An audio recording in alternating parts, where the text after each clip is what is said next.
Hello everyone, welcome back to my channel Ecoverse, and if you like my videos then subscribe my channel and share it with your friends and classmates. So without any further delay, let's start our today's lecture. हमारे unit 16 का next topic है point of inflection. ठीक है, if the second derivative is zero. अभी तक हमने देखा था कि जब हमारा फर्स्ट ऑर्डर डेरिवेटिव ज़ीरो के इक्वल होता है, इसका मतलब वहाँ पे हमारी कर्व कांस्टेंट होती है और वो हमें क्या शो कर रहा होता है कि या तो हमारा फंक्शन मैक्सिमा है या फिर वो मिनिमा है। लेकिन अब बात करते हैं सेकंड ऑर्डर डेरिवेटिव की। अगर सेकंड ऑर्डर डेरिवेटिव ज़ीरो है किसी भी पॉइंट पे, द फंक्शन में हैव अ मैक्सिमम और मिनिमम और point of inflection.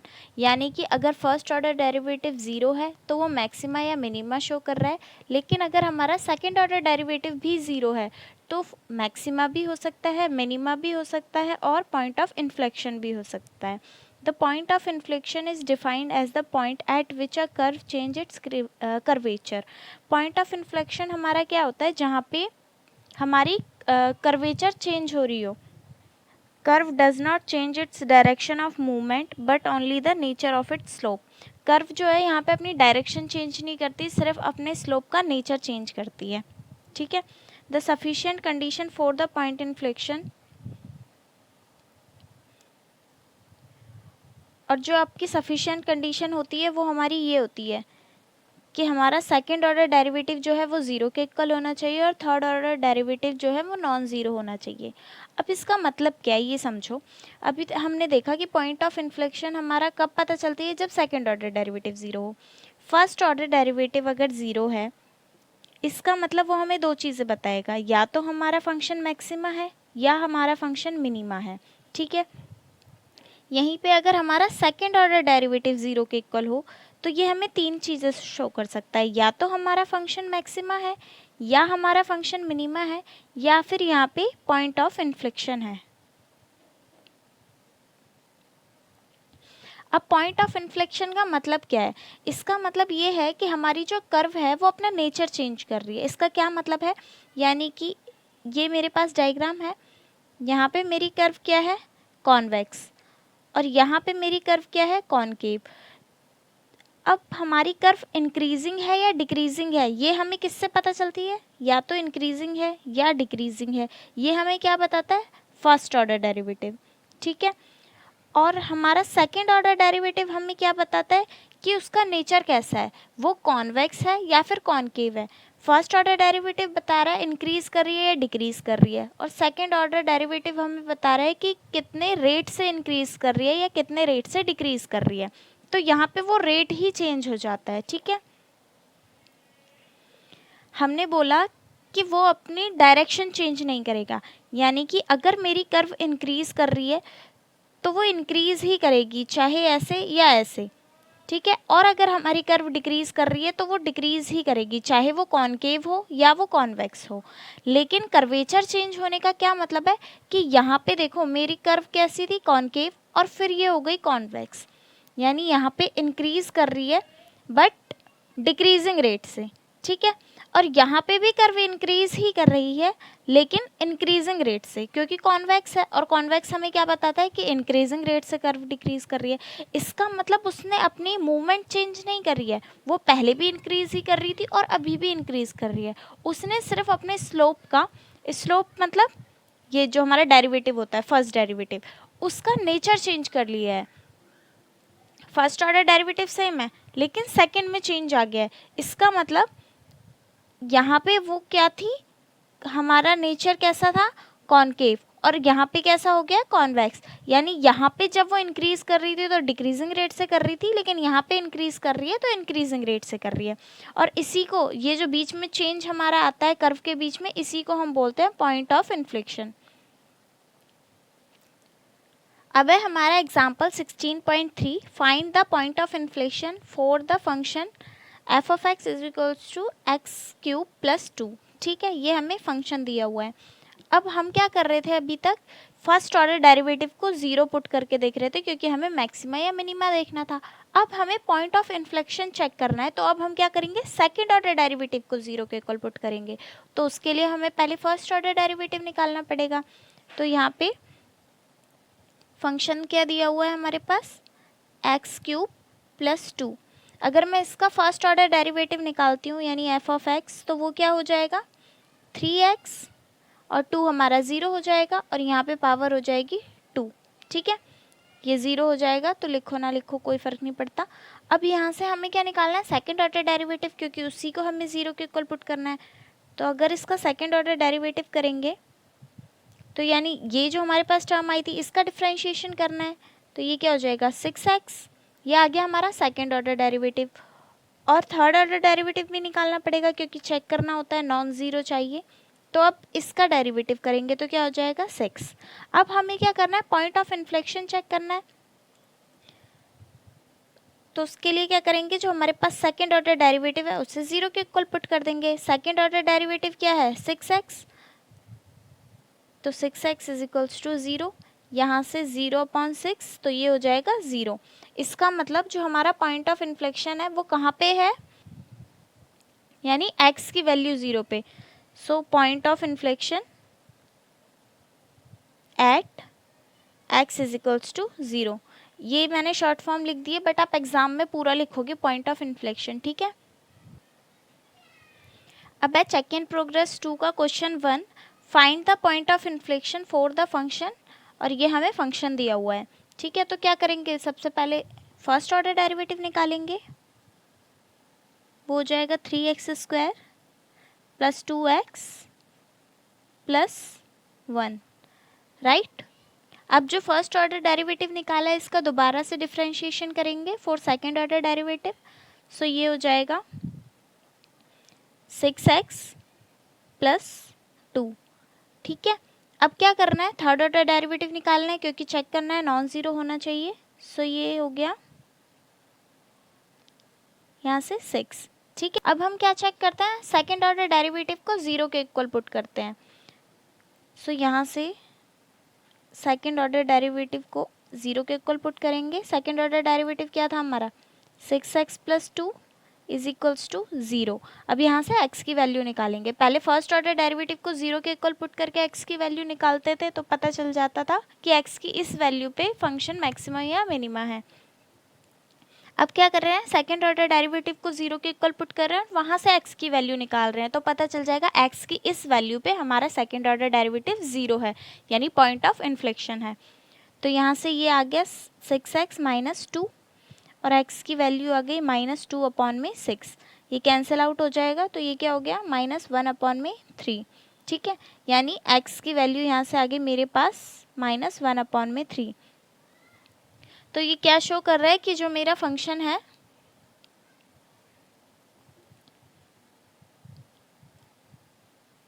Function has point of inflection at x is equals to -1/3। ठीक है, सो x की इस वैल्यू पे मेरा फंक्शन जो है पॉइंट ऑफ इन्फ्लेक्शन को शो कर रहा है।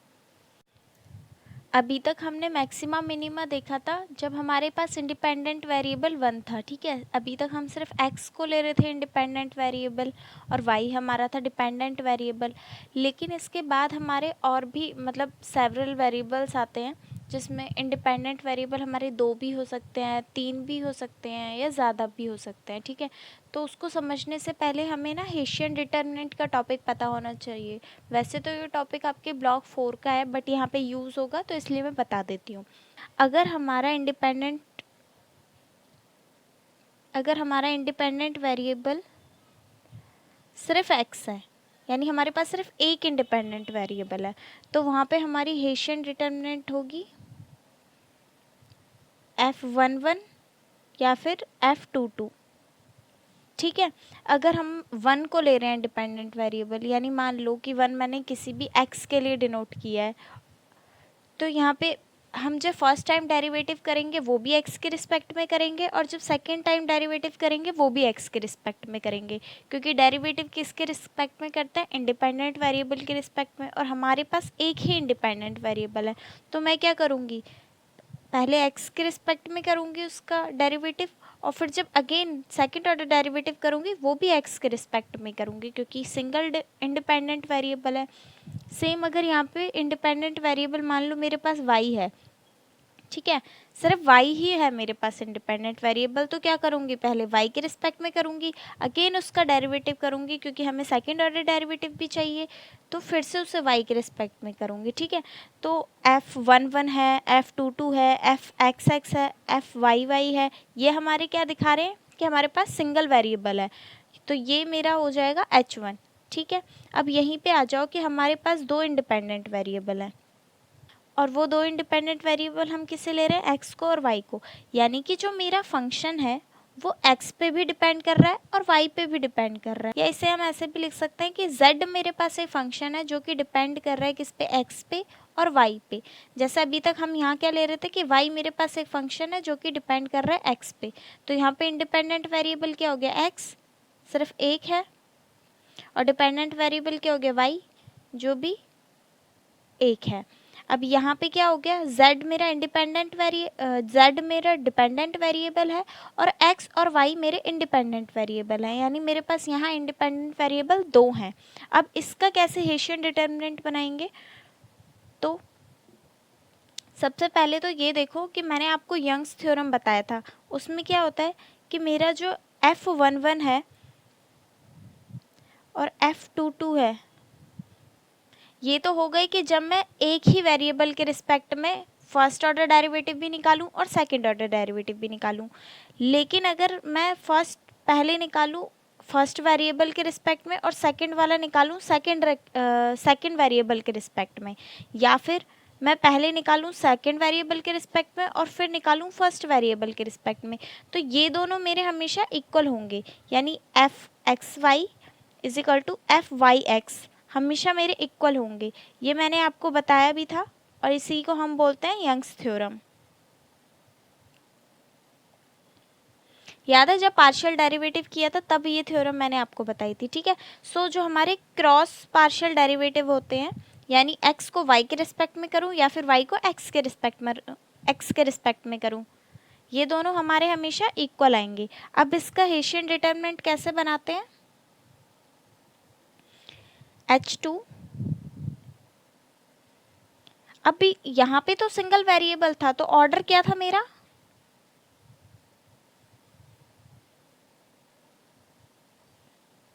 ऑर्डर क्या था मेरा 1 into 1, ठीक है। लेकिन यहाँ पे अब हम क्या ले रहे हैं, डबल वेरिएबल ले रहे हैं, तो यहाँ पे मेरा ऑर्डर क्या होगा 2 into 2।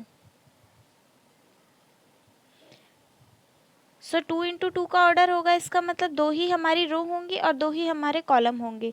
तो ये कैसे बनाते हैं, पहले फर्स्ट को फर्स्ट के ही रिस्पेक्ट में, फिर फर्स्ट को सेकंड के रिस्पेक्ट में, यहाँ पे सेकंड को फर्स्ट के रिस्पेक्ट में और सेकंड को सेकंड के रिस्पेक्ट में, ठीक है। या आप इसको ऐसे याद कर सकते हो, ये हमारी रो 1 होती है, ये हमारी रो 2 होती है, ठीक है। तो पहले हम रो को लिख देंगे, फर्स्ट ये हमारी रो है तो पहले हम रो को लिख देंगे 1 1, अब हम सेकंड रो की बात कर रहे हैं तो पहले 2 2 लिख देंगे, ठीक है।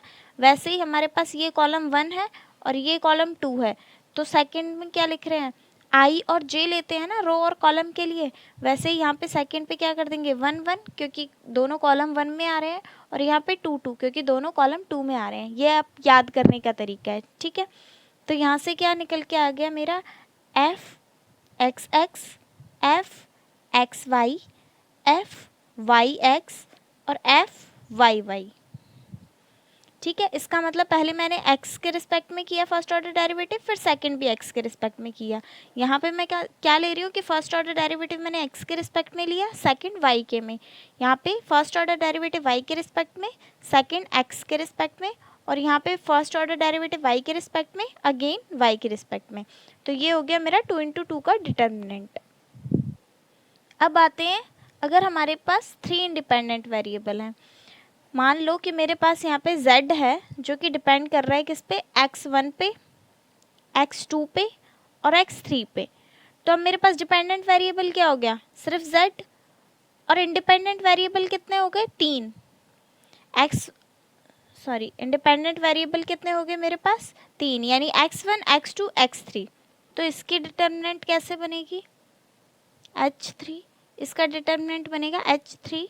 यहाँ पे हम क्या लेंगे, F11, F12, F13, F21, F22, F23, F31, F32, F33। आप इसको भी सेम उसी तरह से याद कर सकते हो, क्योंकि दिमाग में भी रहेगा, क्योंकि हमने मैट्रिक्स और डिटर्मिनेंट भी ऐसे ही बनाए थे। ये रो 1 है, ये रो 2 है, ये रो 3 है। यहाँ से ये कॉलम 1 है, ये कॉलम 2 है, ये कॉलम 3 है।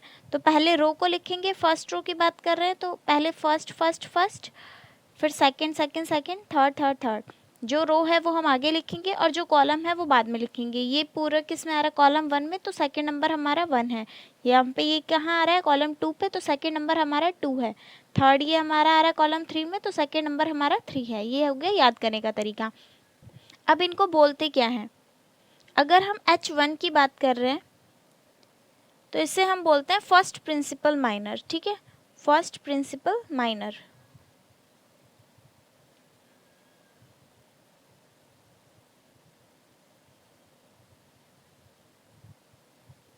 अगर हम H2 की बात कर रहे हैं तो ये होता है हमारा सेकंड प्रिंसिपल माइनर। अगर हम H3 की बात कर रहे हैं तो ये होता है हमारा थर्ड प्रिंसिपल माइनर। ठीक है, यहाँ पे हमने क्या लिया था, जब हम F11 ले रहे थे, यहाँ पे हमने क्या लिया था, जब हम F11, F12, F21 और F22 का डिटर्मिनेंट ले रहे थे। और H3 हमने कैसे बनाया था, F11, F12, F13, F21, F22, F23, F31, F32 and F33। ये हो गई हमारे तीनों की डिटर्मिनेंट। ठीक है, फर्स्ट होती है हमारी 1/1, सेकेंड होती है हमारी 2x2 और थर्ड होती है हमारी 3x3 की। अब है हमारा यूज ऑफ हेसियन डिटर्मिनेंट।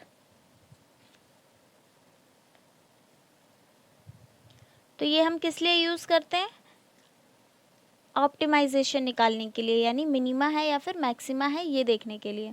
तो सबसे पहले हम देखते हैं कि अगर हमारे पास दो इंडिपेंडेंट वेरिएबल हैं तो हम कैसे चेक करेंगे। हमें क्या चेक करना होता है, H1 और H2। ठीक है, तो यहाँ से सबसे पहले हम देखते हैं कि हमारा मैक्सिमा कब होता है और मिनिमा कब होता है। तो अगर हमारे पास देखो दो इंडिपेंडेंट वेरिएबल हैं, तो दो ही केसेस हो सकते हैं, या तो H1 होगा या H2 होगा। ठीक है, तो अगर हमारे पास H1 और H2 ये दो वैल्यूज़ आएंगी, अगर H1 मेरा नेगेटिव है और H2 मेरा पॉजिटिव है, तो ये मेरा शो करता है मैक्सिमा को। ठीक है, दोनों के साइन हमारे अलग अलग हैं, तो ये हमारा शो करता है मैक्सिमा को। अगर मेरे पास H1 है वो तो पॉजिटिव है और H2 है वो भी पॉजिटिव है, यानी दोनों के सेम साइन है, तो ये मेरा शो करता है मिनिमा को।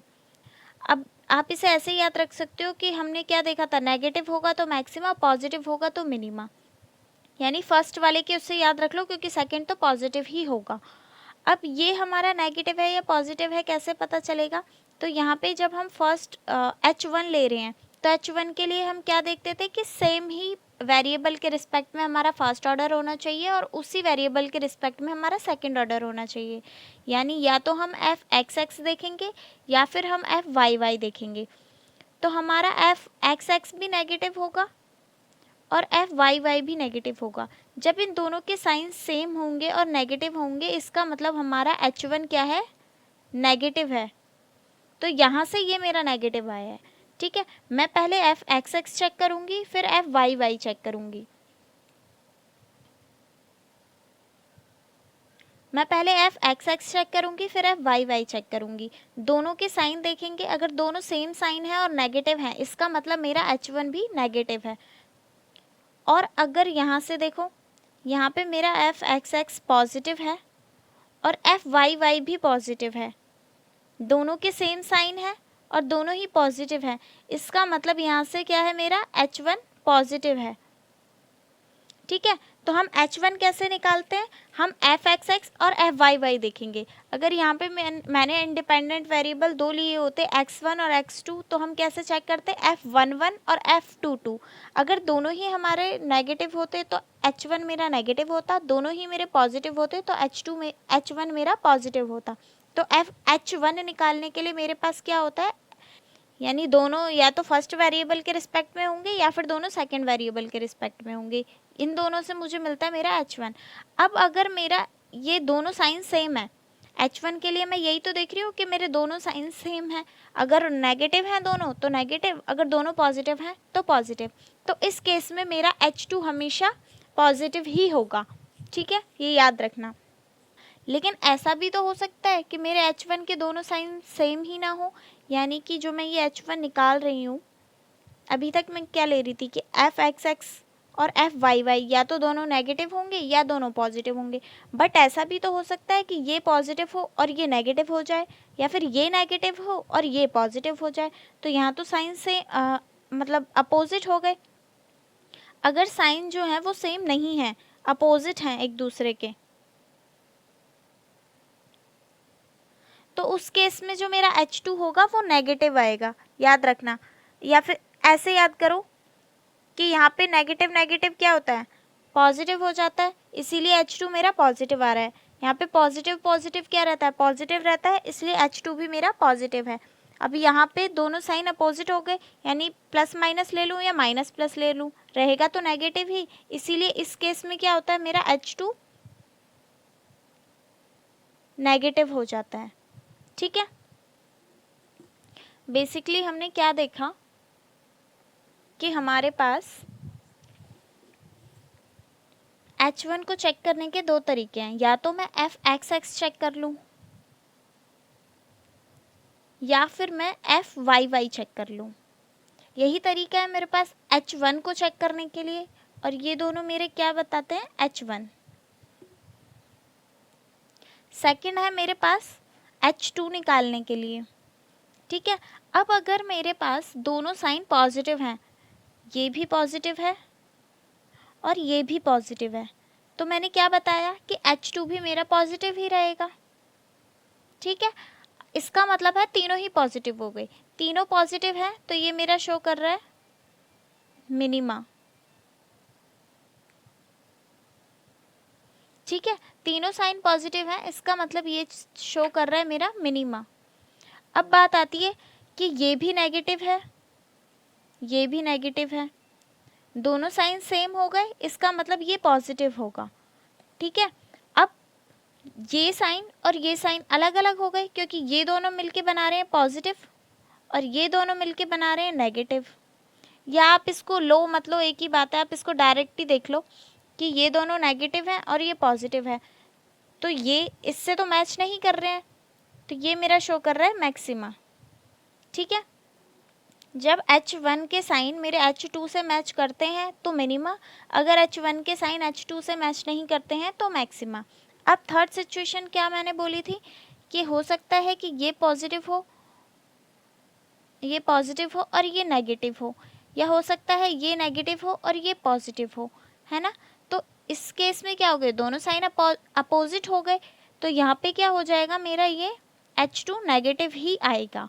अब यहाँ पे क्या हो रहा है, या तो प्लस माइनस माइनस हो रहा है या फिर माइनस प्लस प्लस हो रहा है, यानी मेरा जो H1 है वहाँ से तो मुझे कोई पर्टिकुलर चीज़ नहीं मिल रही है, वो तो मुझे जब मिलती है जब दोनों साइन सेम हो। तो मेरा H1 मुझे मिल नहीं पा रहा है, तो मैं उसे H2 से कैसे कंपेयर करूं, तो यहाँ से ये मेरा शो करता है सैडल पॉइंट, ठीक है, ये शो करता है मेरा सैडल पॉइंट। अब बात करते हैं अपने 3 इंडिपेंडेंट वेरिएबल की, यानी मेरे पास जो इंडिपेंडेंट वेरिएबल है वो यहाँ पे 3 है। सो मैंने क्या ले लिया कि z मेरा फंक्शन है किसका, x1 का, x2 का और x3 का, ठीक है। तो यहाँ पे अब मैं मिनिमम मैक्सिमा कैसे चेक करूँगी with the help of hessian determinant, तो वो देखते हैं। तो सबसे पहले बात करते हैं मैक्सिमा की। मैक्सिमा कैसे चेक करेंगे, तो अगर मेरे पास H1 नेगेटिव है, ठीक है, H2 पॉजिटिव है और H3 अगेन नेगेटिव है, ठीक है, इसका मतलब साइन देखो सारे अपोजिट है। H1 नेगेटिव, फिर H2 पॉजिटिव, फिर H3 वापस से नेगेटिव, तो ये मेरा क्या शो कर रहा है, मैक्सिमा, यानी ये मेरी second order sufficient condition satisfy कर रहा है, किसके लिए, मैक्सिमा के लिए। अब बात करते हैं मिनिमा की। तो अगर H1 मेरा पॉजिटिव, एक मिनट, H1 मेरा पॉजिटिव है, H2 मेरा नेगेटिव है, सॉरी H2 भी मेरा पॉजिटिव है और H3 भी मेरा पॉजिटिव है, तो ये मेरा किसको शो कर रहा है, मिनिमा को। यानी यहाँ पे जब मेरे साइन अपोजिट थे तो वो मैक्सिमा को शो कर रहा था, और यहाँ पे जब सारे साइन सेम हैं, ये देखो सारे पॉजिटिव को ही शो कर रहे हैं, तो ये मेरा मिनिमा शो करता है। जैसे ऊपर हमने देखा था ना, यहाँ पे जब तीनों साइन पॉजिटिव थे तो वो मेरा मिनिमा था, और जब यहाँ पे दोनों नेगेटिव और ये पॉजिटिव था तो वो मैक्सिमा हो गया। सेम ऐसे ही अगर मेरे यहाँ पे साइन सारे सेम होंगे पॉजिटिव तो वो मिनिमा को शो करेगा, अगर साइन अलग अलग होंगे तो वो मैक्सिमा को शो करेगा। ठीक है, इसका मतलब यहाँ पे मेरी second order sufficient condition satisfy हो रही है, किसके लिए, मिनिमा के लिए। तो अब एक बार क्वेश्चन में उसका कैसे यूज़ करते हैं वो भी देख लेते हैं। तो अभी बात कर रहे हैं हम, अगर हमारे पास दो इंडिपेंडेंट वेरिएबल हैं और वहाँ हमें एक्सट्रीम वैल्यूज़ निकालनी है या मैक्सिमा या मिनिमा फाइंड करना है। तो ये चेक इन प्रोग्रेस 3 का क्वेश्चन है। Find the stationary values and test whether they are maximum और मिनिमम फॉर फंक्शन। ये फंक्शन दिया हुआ है z is equals to 3x² plus 6xy plus 7y²। ठीक है, अब कुछ चीज़ें हैं जो क्वेश्चन की हेल्प से ही आपको पता चल जाएगी कि स्टेशनरी पॉइंट वगैरह क्या होते हैं, मैक्सिमम मिनिमा कैसे फाइंड करते हैं अगर हमारे पास दो इंडिपेंडेंट वेरिएबल हैं। तो इस क्वेश्चन को ध्यान से देखना। सबसे पहले हमारे पास क्या गिवन है, ये देखो, ये इक्वेशन गिवन है हमारे पास। फर्स्ट पॉइंट यही तो चेक करते थे, स्टेप सारे वही रहेंगे जो अभी तक हम करते आए हैं मिनिमम मैक्सिमम में। तो ये हो गया हमारा फर्स्ट स्टेप जिसमें हम गिवन चेक करते हैं।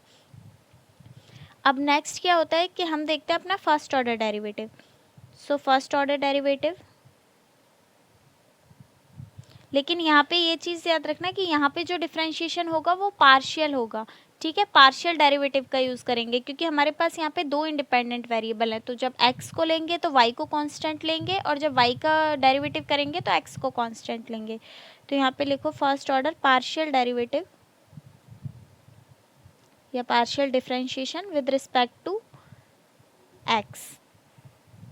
तो यहाँ पे हम x के रिस्पेक्ट में निकाल रहे हैं तो इसलिए zx। अब इसे x के रिस्पेक्ट में डिफरेंशिएशन करना है तो ये क्या हो जाएगा 6x। ठीक है, y को कांस्टेंट ले रहे हैं तो यहाँ से क्या आ जाएगा 6y, और ये हो जाएगा हमारा 0 क्योंकि y को तो कांस्टेंट ले रहे हैं। अब first order derivative partial derivative निकाल रहे हैं।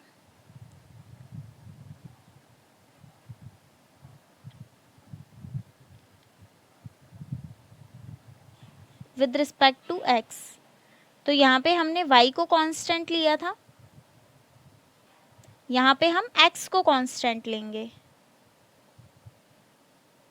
ये निकाल रहे हैं हम y के रिस्पेक्ट में। सो अब y के रिस्पेक्ट में निकाल रहे हैं, x को कांस्टेंट लेंगे तो x वाली टर्म्स तो हमारी 0 हो जाएंगी। तो यहाँ पे लिखना है zy। ठीक है, अब ये वाली टर्म तो हमारी 0 हो जाएगी क्योंकि यहाँ पे x है और x को हम ले रहे हैं कांस्टेंट। इस वाली टर्म में y है हमारे पास तो ये हो जाएगा 6x। ठीक है, तो ये हो गया 6x। अब यहाँ पे भी y है तो ये हो जाएगा 14y। फाइन, अब ये आ गया जब हमने x के रिस्पेक्ट में किया है, ये आ गया जब हमने y के रिस्पेक्ट में किया है। दोनों अभी तक हमने कौन से निकाले हैं, फर्स्ट ऑर्डर पार्शियल डिफरेंशिएशन। अब हम निकालेंगे सेकंड ऑर्डर पार्शियल डेरिवेटिव। यहाँ से second order PD with respect to x। ठीक है, अभी x के रिस्पेक्ट में निकाल रहे हैं। फर्स्ट ऑर्डर डेरिवेटिव जो निकाल रहे हैं उसका, फर्स्ट ऑर्डर डेरिवेटिव जो निकाला था उसका अगेन डिफरेंशिएशन करेंगे x के रिस्पेक्ट में। सो इसका मतलब क्या निकाल रहे हैं, zxx। तो इसका डिफरेंशिएशन करना है x के रिस्पेक्ट में, तो ये तो y हो जाएगा, सॉरी y तो हमारे पास 0 हो जाएगा क्योंकि कांस्टेंट है। तो यहाँ से मेरे पास क्या बचा, सिर्फ 6। ठीक है, अब बार बार ये लाइन लिखने की ज़रूरत नहीं है, ये हमें ऐसे ही समझ में आ जाएगा क्योंकि हम सिंबल देख के पता लगा लेते हैं। हमने पहले x लिखा है यानी फर्स्ट ऑर्डर डेरिवेटिव हमने x के रिस्पेक्ट में किया था, दोबारा से x लिखा है यानी सेकंड ऑर्डर डेरिवेटिव भी हमने x के रिस्पेक्ट में किया था। ऐसे ही अगर हमें z y निकालना है तो क्या करेंगे, जो हमने y के रिस्पेक्ट में फर्स्ट ऑर्डर डेरिवेटिव किया था उसको हम दोबारा से y के रिस्पेक्ट में करेंगे। तो ये था हमने जो y के रिस्पेक्ट में किया था, अब इसे दोबारा से y के रिस्पेक्ट में करेंगे तो क्या आएगा, ये तो 0 हो जाएगा। y के रिस्पेक्ट में कर रहे हैं इसलिए यहाँ से क्या बचा 14। अब ये निकालेंगे एक्स वाई, यानी जो पहले x के रिस्पेक्ट में किया था अब उसे y के रिस्पेक्ट में करेंगे। सो x के रिस्पेक्ट में जो किया था वो ये था, अब इसे y के रिस्पेक्ट में करना है। तो जो y के रिस्पेक्ट में कर रहे हैं तो ये तो 0 हो जाएगा, यहाँ से क्या बचा 6y, तो यहाँ से भी मेरा आ गया 6। ठीक है, अब है z y x, यानी जो पहले y के रिस्पेक्ट में किया था ये वाला, अब उसे x के रिस्पेक्ट में करेंगे। अब x के रिस्पेक्ट में करेंगे तो y 0 हो जाएगा। ठीक है, तो यहाँ से क्या बचा 6x का डेरिवेटिव करेंगे तो क्या हो जाएगा 6। तो यहाँ से मेरे पास फर्स्ट ऑर्डर डेरिवेटिव भी आ गए और सेकंड ऑर्डर डेरिवेटिव्स भी आ गए। अब हमें क्या करना होता है, ये हो गया फर्स्ट स्टेप, ये हो गया सेकंड, ये हो गया थर्ड। लेकिन जब हम हमारे पास इंडिपेंडेंट वेरिएबल एक था तो याद है हमारा फर्स्ट ऑर्डर डेरिवेटिव भी एक ही आया था और सेकंड ऑर्डर डेरिवेटिव भी एक ही आया था। लेकिन अब हमारे पास इंडिपेंडेंट वेरिएबल दो हैं तो फर्स्ट ऑर्डर डेरिवेटिव हमारे पास दो आएंगे और उसके बाद 2 का स्क्वायर, क्योंकि वो दो हैं तो उनके दो और निकलेंगे। सो सेकंड ऑर्डर डेरिवेटिव हमारे पास 4 हो गए। ऐसे ही अगर हमारे पास फर्स्ट ऑर्डर डेरिवेटिव 3 होते यानी 3 इंडिपेंडेंट वेरिएबल होते तो सेकंड ऑर्डर डेरिवेटिव वहाँ से मेरे पास कितने हो जाते 9, क्योंकि पहले तो मेरे पास 3 निकलते फिर उन तीनों के भी 3 निकलते, तो ऐसे मेरे पास 9 हो जाते। लेकिन यहाँ पे 2 हैं इसलिए यहाँ पे 4 निकले हैं। अब आ जाते हैं अपने फोर्थ स्टेप पे। सो फोर्थ स्टेप हमारा क्या होता था, फर्स्ट ऑर्डर नेसेसरी कंडीशन। तो यहाँ से first order necessary condition for maxima minima, maxima या फिर मिनिमा। अब फर्स्ट ऑर्डर नेसेसरी कंडीशन के लिए क्या करते थे हम, कि जो मेरे पास फर्स्ट ऑर्डर डेरिवेटिव आते थे उन्हें हम 0 के इक्वल रखते थे। तो पहले हमारे पास फर्स्ट ऑर्डर डेरिवेटिव सिंगल था तो उसे 0 के इक्वल रखते थे, लेकिन यहाँ पे हमारे पास फर्स्ट ऑर्डर डेरिवेटिव 2 हैं तो उन दोनों को हमें क्या करना है 0 के इक्वल पुट करना होगा। सो यहाँ से हम z x को भी 0 के इक्वल रखेंगे और z y को भी 0 के इक्वल रखेंगे। z x मेरे पास क्या था 6x प्लस 6y और z y मेरे पास क्या है 6x प्लस 14y। अब यहाँ से देखो, तब हम सिंगल को सिर्फ 0 के इक्वल रखते थे तो वहाँ से मेरी x की वैल्यू आ जाती थी। अब वहाँ से एक इक्वेशन इनफ थी, क्योंकि जितने वेरिएबल की वैल्यू निकाल रहे होते हैं उतनी ही हमारे पास इक्वेशन होनी चाहिए। सो अगर एक ही इंडिपेंडेंट वेरिएबल था तो एक इक्वेशन काफ़ी होती थी, लेकिन अब हमारे पास 2 इंडिपेंडेंट वेरिएबल है, x भी है और y भी है, इसलिए हमें 2 इक्वेशन की ज़रूरत है और इसीलिए हमारे पास यहाँ पे दो फर्स्ट ऑर्डर डेरिवेटिव निकल के आए हैं। फाइन, अब ये मेरे पास 2 इक्वेशन आ गई, यहाँ से इक्वेशन को सॉल्व करके मैं x और y की वैल्यू निकाल सकती हूँ। तो एक काम करते हैं, यहाँ से एलिमिनेशन मेथड लगा लेते हैं। So 6x plus 6y is equals to 0, ये है मेरे पास फर्स्ट इक्वेशन और ये है मेरे पास second equation 6x plus 14y is equals to 0। Sign change कर देंगे तो ये क्या निकल के आ जाएगा, यहाँ से मेरे पास ये तो कैंसिल आउट हो जाएंगे। 6y माइनस 14y कितना होता है, सो 6 माइनस 14 हो गया 8, तो यहाँ से आ गया minus 8y is equals to 0। तो y की वैल्यू क्या आ गई मेरे पास माइनस 0 अपॉन में 8 और ये हो गई 0। सो y की वैल्यू आ गई है 0। अब इस y की वैल्यू को किसी भी एक इक्वेशन में पुट कर देंगे। सपोज 6x प्लस 6y, यहाँ पे मैं y को 0 ले लेती हूँ तो ये मेरे पास पूरा 0 हो जाएगा। यहाँ से क्या आ गया 6x is equals to 0, x की वैल्यू क्या आ गई 0 अपॉन में 6, तो ये भी मेरे पास 0 हो गया। यहाँ से आगे मेरी x की वैल्यू भी 0, तो x भी 0 हो गया, y भी 0 हो गया। अब हम क्या करते थे, जो हमारे पास इंडिपेंडेंट वेरिएबल की वैल्यू आती थी उसे हम सेकंड ऑर्डर सफिशिएंट कंडीशन के लिए पुट करते थे सेकंड ऑर्डर डेरिवेटिव में। तो यहाँ से हम क्या करेंगे, अब फिफ्थ स्टेप लेंगे हमारा, वो क्या होता था सेकंड ऑर्डर सफिशिएंट कंडीशन। अब सेकंड ऑर्डर सफिशिएंट कंडीशन के लिए हम क्या लेते थे, सेकंड ऑर्डर डेरिवेटिव। तो यहाँ पे भी हमें सेकंड ऑर्डर डेरिवेटिव लेना पड़ेगा, लेकिन यहाँ पे चेक करने का तरीका अलग होता है, जैसे मैंने अभी हेशियन डिटर्मिनेंट में आपको एक्सप्लेन किया था। तो यहाँ पे हम क्या चेक करेंगे, z x x z y y, ठीक है, ये दोनों ही हमारे सेकंड ऑर्डर डेरिवेटिव हैं। अब यहाँ पे मेरे पास जेड एक्स एक्स की वैल्यू क्या आ रही थी 6, अभी हमने निकाली थी, और जेड वाई वाई की वैल्यू क्या आ रही थी 14। अब देखो ये भी मेरा पॉजिटिव है और ये भी मेरा पॉजिटिव है, जब दोनों के साइन सेम है और दोनों पॉजिटिव हैं तो यहाँ से ये क्या आ गया मेरा पॉजिटिव, इसका मतलब H1 क्या है मेरा पॉजिटिव, फाइन। और अब H2 कैसे निकालते थे हम, यहाँ से हमें 2 × 2 का डिटर्मिनेंट बनाना होता था, z x x z x y z y x z y y, ऐसे ही बनाते हैं।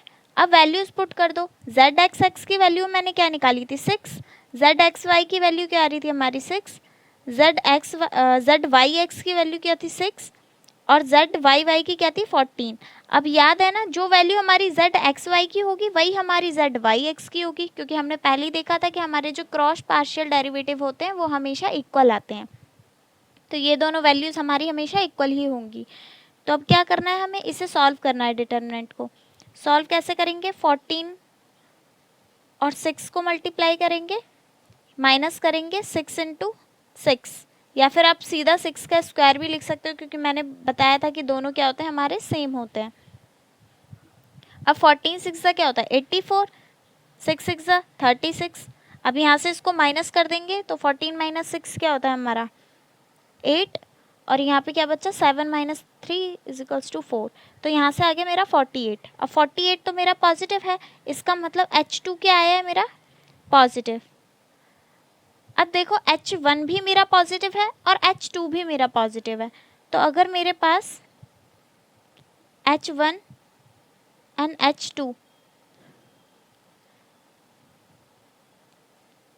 दोनों पॉजिटिव होते हैं तो वो मेरा क्या शो करता है मिनिमा, यानी ये सेकेंड ऑर्डर सफिशिएंट कंडीशन को सेटिस्फाई कर रहा है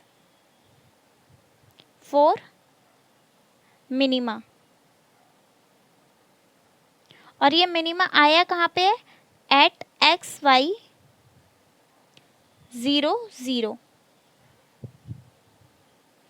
यानी हम चेक करते थे ना कि हमारा जो कंडीशन सेटिस्फाई होती है वो x की किस वैल्यू पे होती है, ऐसे ही यहाँ पे हम देख रहे हैं x और y दोनों वेरिएबल्स को ले रहे हैं, क्योंकि यहाँ पे हमारे पास दो इंडिपेंडेंट वेरिएबल हैं, तो वो कहाँ सेटिस्फाई हो रहे हैं, जब मेरी x की वैल्यू भी 0 आ रही थी और y की वैल्यू भी 0 आ रही थी, ठीक है। और इसी को हम बोलते हैं हमारे स्टेशनरी पॉइंट्स, यानी ये जो हमारे पास x y की वैल्यू आती है ना, यही होती है हमारी स्टेशनरी वैल्यूज़।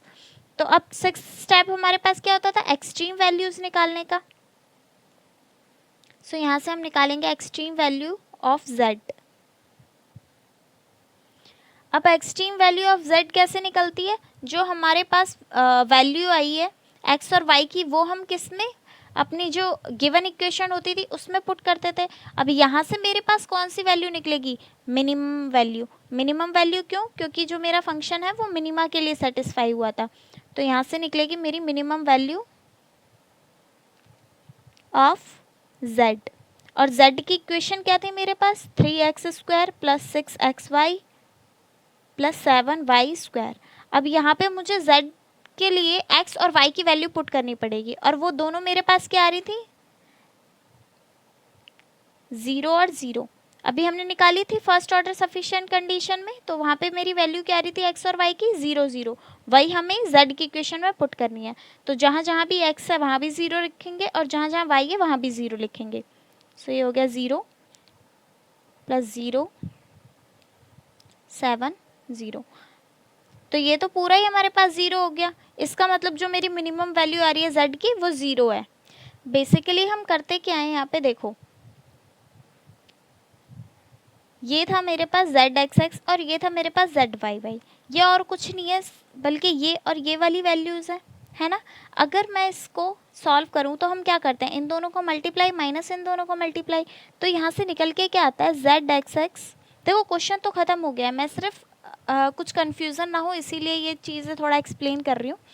तो ये होता है zxx, यहाँ से आता है zyy, इन दोनों को मल्टीप्लाई करते हैं जो हमारी डायगोनल एलिमेंट्स हैं, माइनस अब नॉन डायगोनल एलिमेंट्स, या जिसे हम नेगेटिव टर्म भी बोलते हैं। तो वो क्या होती है मेरी z x y, z y x. अब इसकी जगह हम ये लिख सकते हैं z x x z y y minus z x y का स्क्वायर, क्योंकि ये दोनों तो हमारे पास सेम ही होते हैं। अब जब हम सिर्फ इस वाली टर्म के साइन चेक करते हैं, यानी जेड एक्स एक्स और जेड वाई वाई, ये होते हैं हमारे H1 के साइन, ठीक है। लेकिन जब हम इस पूरे का साइन चेक करते हैं, ये होते हैं हमारे H2 के साइन। फाइन। अब ये क्या होता है हमारा, वही तो होता है जो हमें इस वाली डिटरमिनेंट को सॉल्व करके मिले, तो यहीं से हमें साइन मिल जाता है। और ये एक्स एक्स एक्स और वाई वाई कैसे निकलता है, यहाँ से इन दोनों के साइन जब हम चेक करते हैं, तो H1 H2 हमारे और कुछ नहीं है। H1 जब मैं इन दोनों के साइन चेक कर रही हूँ, और H2 जब मैं पूरे का diagonal elements minus negative term करती हूँ, उससे मेरा साइन आता है, वो होता है हमारा H2 का साइन, ठीक है। अब ये जो मैंने बोला है, अगर ये समझ आया तो बहुत अच्छी बात है, और नहीं समझ आया तो भी कोई बात नहीं। आप बस इतना ही याद रखो कि कब हम मैक्सिमा ले रहे हैं, कब हम मिनिमा ले रहे हैं, दैट्स इनफ। अब सेकंड क्वेश्चन है चेक इन प्रोग्रेस का। Show that the only stationary points of the function, ये फंक्शन दिया हुआ है, इज़ अ सैडल पॉइंट। यानी ये बताना है कि जो हमारी स्टेशनरी पॉइंट्स हैं वह सैडल पॉइंट हैं, ठीक है। स्टेशनरी पॉइंट ही हमारे यहाँ पे सैडल पॉइंट है। तो अब क्या करेंगे, सेम वही प्रोसेस।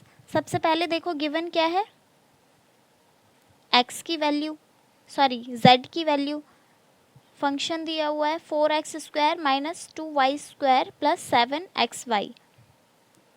अब सेकंड स्टेप क्या होता है हमारा, कि हम फर्स्ट ऑर्डर डेरिवेटिव्स निकालते हैं। So first order partial derivatives निकालेंगे, पहले x का फिर y का। जब x के रिस्पेक्ट में करेंगे तो y को कांस्टेंट लेंगे, तो ये क्या बन जाएगा 8x, ये 0 हो जाएगा, यहाँ से बचा प्लस 7y, ठीक है। अब y के रिस्पेक्ट में करेंगे और x को कांस्टेंट लेंगे। तो अब मुझे क्या करना है, y के रिस्पेक्ट में पार्शियल डेरिवेटिव निकालना है और x को कांस्टेंट लेना है। तो ये वाली टर्म 0 हो जाएगी, यहाँ से क्या बचा मेरे पास माइनस 4y, और यहाँ से बचा प्लस 7x। तो ये आगे मेरे फर्स्ट ऑर्डर पार्शियल डेरिवेटिव। इसको हम और कैसे लिख सकते हैं, ये साइन याद है ना, पार्शियल डेरिवेटिव के लिए हम इटैलिक डी बनाते थे। z को कर रहे हैं इसीलिए ऊपर z, x के रिस्पेक्ट में कर रहे हैं इसलिए नीचे x। और इसे कैसे लिख सकते हैं, ठीक है, z को कर रहे हैं इसलिए न्यूमरेटर में z, और y के रिस्पेक्ट में कर रहे हैं इसलिए डिनोमिनेटर में y। कैसे भी लिख सकते हो आप, कोई भी नोटेशन यूज़ कर सकते हो। अब ये तो हो गया हमारा सेकंड स्टेप। थर्ड स्टेप हमारा क्या होता था, सेकंड ऑर्डर डेरिवेटिव चेक करते थे। सो अब निकालेंगे सेकंड ऑर्डर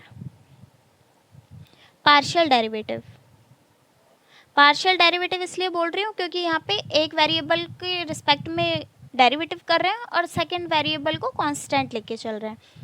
तो अब यहाँ से हमारे पास 4 वैल्यूज़ निकलेंगी, z x x, z x y, z y x और जेड वाई वाई।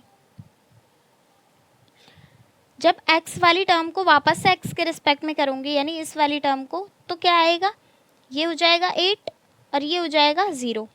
तो एक्स एक्स क्या आ गया 8। अब देखो वाई एक्स क्या होगा, यानी चलो पहले एक्स वाई कर लेते हैं, यानी एक्स वाली टर्म को वाई के रिस्पेक्ट में कर रहे हैं, तो ये तो 0 हो जाएगा। यहाँ से क्या बचेगा मेरे पास 7, तो जेड एक्स वाई क्या हो गया 7। अब देखो जेड वाई एक्स क्या होगा, यानी जो पहले वाई के रिस्पेक्ट में किया था उसे अब हम एक्स के रिस्पेक्ट में करेंगे, तो ये वाली टर्म 0 हो जाएगी। यहाँ से क्या बचा 7, तो जेड वाई एक्स क्या आ गया मेरे पास 7। जेड वाई वाई, यानी जो पहले वाई के रिस्पेक्ट में किया था अगेन वाई के रिस्पेक्ट में करेंगे, तो ये 0 हो जाएगा। यहाँ से बचेगा सिर्फ -4। अब ये देखो ये दोनों सेम आए हैं बिल्कुल, क्रॉस पार्शियल डेरिवेटिव्स, यानी z x y z y x same. इसका मतलब हमने जो सेकंड ऑर्डर डेरिवेटिव किया है वो ठीक है। अब उसके बाद थर्ड स्टेप क्या होता था, फर्स्ट ऑर्डर नेसेसरी कंडीशन।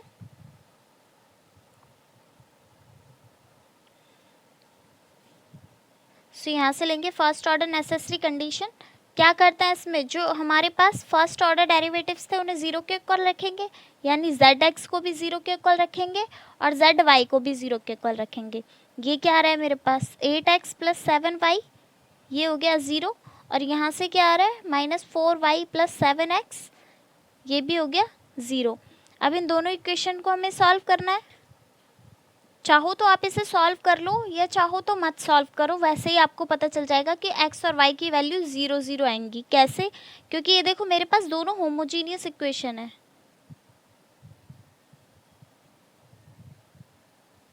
अब मुझे कैसे पता चला कि ये दोनों होमोजीनियस इक्वेशन है? क्योंकि यहाँ पे ये जो मेरे पास लीनियर इक्वेशंस आ रखी हैं, यहाँ पे दोनों साइड यानी राइट हैंड साइड मेरे पास 0 दिया हुआ है और लेफ्ट हैंड साइड पे जितने भी वेरिएबल हैं उनके साथ कुछ ना कुछ कोफिशिएंट है, कोई भी नंबर खाली नहीं है मेरे पास। जैसे एक टर्म होती है ना, सपोज 2x + 3y + 4 = 0, तो ये मेरे पास यहाँ पे क्या है, खाली 4 है, 4 के साथ कोई वेरिएबल नहीं है। तो जब मैं 4 को राइट हैंड साइड पे लेके जाऊँगी तो ये यहाँ पे जाके -4 हो जाएगा। ठीक है, तो ऐसे नहीं होना चाहिए। होमोजीनियस इक्वेशन कौन सी होती है? जिसके राइट हैंड साइड पे 0 हो और यहाँ पे कोई खाली नंबर ना हो, क्योंकि अगर किसी नंबर के साथ वेरिएबल नहीं है तो उसे तो हम राइट हैंड साइड पे ले जाएंगे, तो ऐसा नहीं होना चाहिए। तो इसीलिए इसे सॉल्व करने की ज़रूरत नहीं है, आप खाली ऐसे लिख सकते हो कि these are homogeneous equation, that's why यहाँ पे जो x और y की वैल्यूज़ आएंगी यानी जो आपके स्टेशनरी पॉइंट्स आएंगे वो होंगे आपके 0 0 स्टेशनरी पॉइंट्स। और अगर आपको नहीं पता चल रहा है कि कैसे देख रहे हैं होमोजीनियस इक्वेशन, तो कोई प्रॉब्लम नहीं है, आप अपना जैसे क्वाड्रेटिक इक्वेशंस हम सॉल्व करते हैं, सॉरी लीनियर इक्वेशंस जैसे हम सॉल्व करते हैं एलिमिनेशन मेथड से या फिर सब्स्टिट्यूशन मेथड से, वो आप सॉल्व कर सकते हो। सब्स्टिट्यूशन मेथड तो आपको पता ही होगा कि यहाँ से 7y इस साइड ले जाओ, यहाँ पे आ जाएगा 8x = -7y, फिर जो 8 यहाँ पे मल्टीप्लाई में उसे दूसरी साइड डिवाइड में लेके जाऊँगी और x की वैल्यू निकाल लूँगी। एक इक्वेशन से x या y की वैल्यू जो निकालते हैं उसे हम सेकेंड इक्वेशन में पुट कर देते हैं और वहाँ से हमारे पास कोई भी एक वैल्यू आ जाती है। तो ऐसे ही हमारे पास x और y दोनों की वैल्यू आ जाती है, वहाँ से भी हम फाइंड कर सकते हैं। इसके बाद क्या स्टेप होता है हमारे पास? Second order sufficient condition. तो ये कैसे चेक करते हैं? zxx zyy, zxx मेरे पास क्या आ रहा है 8 और zyy मेरे पास क्या आ रहा है -4। अब ये देखो दोनों के साइन अपोजिट हैं और अपोजिट साइन क्या बताते हैं मुझे कि यहाँ से मुझे सैडल पॉइंट मिल रहा है। और सैडल पॉइंट कैसे पता चलती है? यानी ये तो अपोजिट साइन आ गए लेकिन मेरे पास जो h2 है वो भी तो नेगेटिव आना चाहिए। तो h2 कैसे चेक करूँगी? यहाँ से zxx zxy zyx zyy और यहाँ पे वैल्यूज पुट कर देंगे। तो zxx मेरे पास क्या आ रहा था 8, zyx मेरे पास क्या आ रहा था 7, zxy क्या आ रहा है मेरे पास 7 और zyy आ रहा है मेरे पास -4। तो अब इन दोनों को मल्टीप्लाई करेंगे माइनस इन दोनों को मल्टीप्लाई करेंगे, तो यहाँ से आ गया 8 -4 -7 इंटू 7, तो 8 4 ज़ा क्या होता है 32, ये आ गया माइनस का, और 7 7 ज़ा 49, ये भी हो गया माइनस का। अब दोनों का ऐड करेंगे तो क्या आएगा 9 10 11 और यहाँ से 4 4 8, तो ये क्या आ गया -81, ये तो मेरा नेगेटिव है। अब H2 मेरे पास नेगेटिव आ गया और H1 में क्या है अपोजिट साइन है यानी डिफरेंट साइन है, इसका मतलब मुझे शो कर रहे हैं सैडल पॉइंट्स, तो इट्स अ सैडल पॉइंट। अब सैडल पॉइंट है तो हमें लास्ट स्टेप करने की ज़रूरत नहीं है, ठीक है, क्योंकि वहाँ से अब हमारी एक्सट्रीम वैल्यूज़ तो निकलेंगी नहीं, यानी मिनिमम वैल्यू या मैक्सिमम वैल्यू नहीं निकलेगी। अब 2 इंडिपेंडेंट वेरिएबल्स के कुछ और क्वेश्चंस हैं जो मैं करा दूंगी आपको, और उसके बाद हमारा रह जाएगा 3 इंडिपेंडेंट वेरिएबल, तो ये हम करेंगे नेक्स्ट वीडियो में। Till then bye.